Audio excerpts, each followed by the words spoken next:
سورہ جمعہ شروع کرتا ہوں اللہ کے نام سے جو بڑا مہربان نہایت ہی رحم والا ہے۔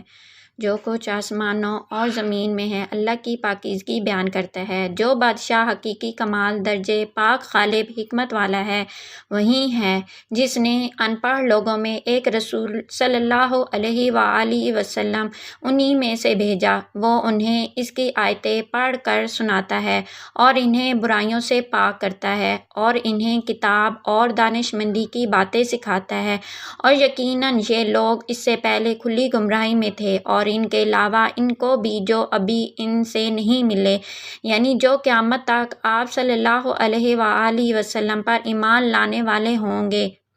وہ غالب حکمت والا ہے۔ یہ اللہ کا فضل یہ ہے کہ یہ اشارے نبوت محمدی کی طرف بھی ہو سکتا ہے اور رسول اکرم صلی اللہ علیہ وآلہ وسلم پر ایمان لانے والوں کی طرف بھی وہ جس کو چاہتا ہے دیتا ہے، اور اللہ بڑے فضل والا ہے۔ ان لوگوں کی مثال جن پر تورات لا دی یعنی اتاری گئی پھر انہوں نے اسے نہ اٹھایا، اس پر کاربند نہ ہوئے، گدھے کی طرح ہے جو بہت سی کتابیں لادے ہوئے ہو۔ اللہ کی آیتوں کو جھٹلانے والوں کی بری مثال ہے، اور اللہ ایسی ظالم قوم کو ہدایت نہیں دیتا۔ کہہ دیجئے اے یہودیوں، اگر تمہیں گھمنڈ ہے کہ تم دوسرے لوگوں کے علاوہ بلا شرکت غیر اللہ کے دوست ہو تو موت کی تمنا کرو۔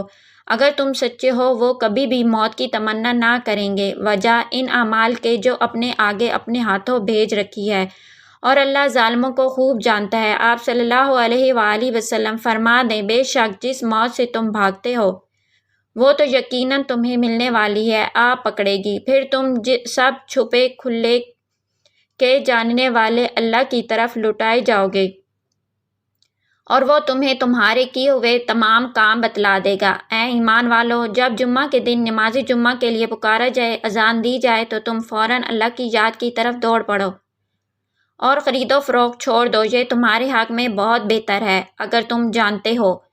پھر جب نمازی نماز پوری ہو چکے تو تم زمین میں پھیل جاؤ اور اللہ کا فضل تلاش کرو، اور تم اللہ کو بکثرت یاد کرو تاکہ تم فلاح پاؤ۔ اور جب وہ تجارت یا کھیل تماشا دیکھتے ہیں تو وہ اس کی طرف دوڑ جاتے ہیں اور آپ صلی اللہ علیہ وآلہ وسلم کو کھڑا چھوڑ جاتے ہیں۔ آپ صلی اللہ علیہ وآلہ وسلم فرما دیں، جو اللہ کے پاس ہے وہ کھیل تماشے اور تجارت سے بہتر ہے، اور اللہ تعالیٰ بہترین روزی رساں ہے۔